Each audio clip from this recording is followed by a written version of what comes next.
안녕하십니까. 따뜻한 집입니다. 요즘 굉장히 덥죠.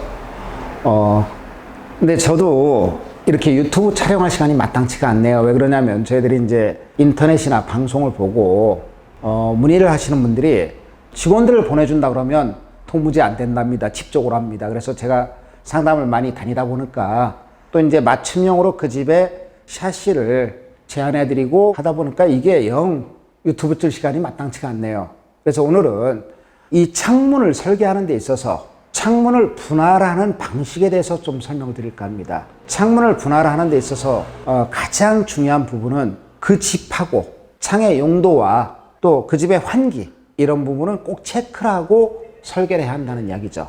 여러분들은 창을 분할한다니까 어떤 걸 분할하냐 이렇게 생각하실 수가 있어요. 근데 창은 크기에 따라서 이렇게 1대1로 정 크기로 분할을 해서 문을 이렇게 열고 닫게 하는 방식이 있습니다. 요걸 이제 저희들 업체 입장에서는 1대1의 창이라 이렇게 표현을 합니다. 그러면은 요거 말고 1대2라는 표현을 써갖고 언바란스 창도 있어요. 그럼 그 언바란스 창을 한번 볼까요? 자, 이게 언바란스 창인데요. 언바란스 창이라는 건 뭐냐? 두 짝이 아까처럼 정 가운데로 나눠서 두 짝을 만든 게 아니고요. 이렇게 한 짝은 작고 한 짝은 크게 제작을 하는 겁니다. 이건 이유가 왜 그러냐?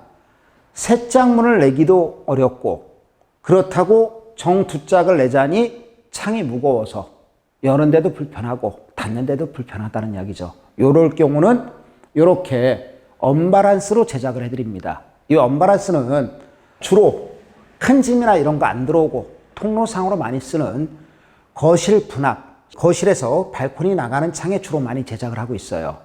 이렇게 작은 문만 여는 거고 큰 문은 그대로 고정이 많이 되어 있는 상태죠. 요걸 언바란스라고 하고요. 자, 그러면 이렇게 제작을 하는 반면에 이제 큰 창이 있어요. 지금 이렇게 보시면 화면에 1대2대1이라는 창이 있습니다. 요건 뭐냐? 양쪽 문은 열리고요. 가운데는 크게 만들어 놨죠.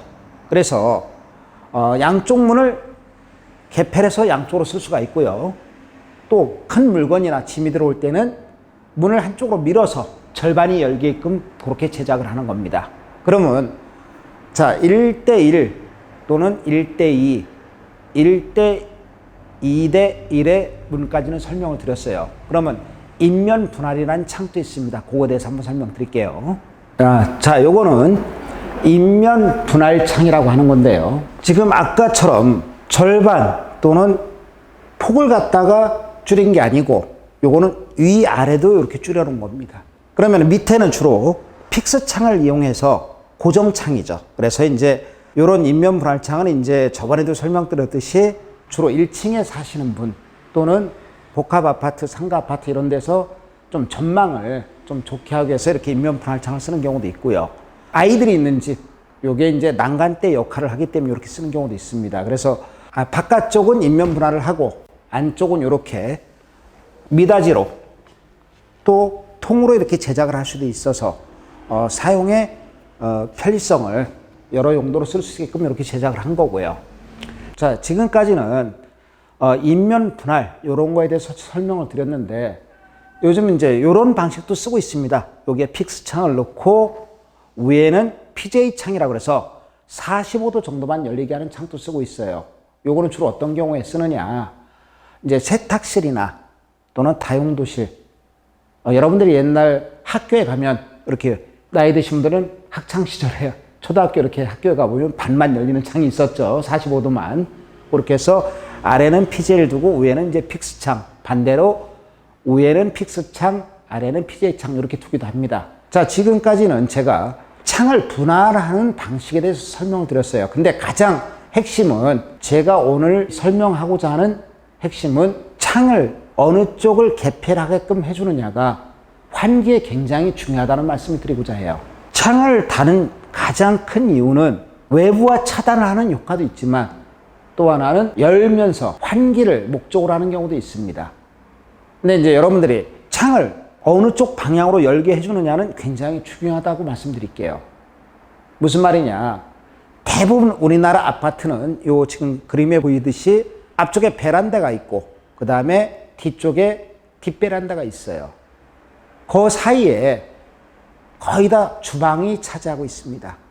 근데 주방창 쪽에 창하고 발코니 창 또는 발코니와 거실 쪽에 있는 거실 분합창에 열리는 방향이 일치해야 가장 좋은 창의 분할 방식을 썼다 이렇게 보시면 돼요. 왜 그러냐? 바람이 발코니에서 불든 주방창에서 불든 똑바로 빠져나가 줘야 환기가 잘 되는데 이거를 반대 방향으로 제작을 해놨거나 틀어지게 또는 가구나 어디에 가려서 바람 흐름이 원활하게 잘 안 이루어질 경우는 집에서 음식을 하든 뭘 하든 환기가 원활하게 이루어지지 않는다는 거죠. 그래서 창을 배열할 때는 이쪽에 주방창 문을 열리겠다면 반대쪽에도 발코니 창, 거실 창이 열리게끔 그렇게 시공을 해주면 가장 바람직하다고 보시면 되겠습니다. 그래서 오늘은 간단하게 제가 이 창의 분할에 대해서 설명을 드렸어요. 그래서 여러분들이 어디 창호 견적을 받았을 때 업체 측에서 종전에 있던 창호가 문 여는 방향이 잘못되어 있는데도 그대로 해주는 수가 있어요. 아무 생각 없이. 그럴 때는 여러분들이 우리 집은 이렇게 환기를 좀 이렇게 순환이 되게끔 시켜줬으면 좋겠다. 이래갖고 분명히 말씀을 해주시면 좋겠고 또 이걸 공사해 주시는 분도 이런 부분에 대해서는 신경을 쓰고 해준다면 여러분들 집안에 냄새도 좀 덜 차고 환기도 원활하게 이루어지고 굉장히 좋겠죠. 자, 오늘은 이 창의 분할에 대해서 한번 설명을 드렸습니다. 다음에 좀 더 유익한 정보를 갖고 찾아뵙도록 하겠습니다. 감사합니다.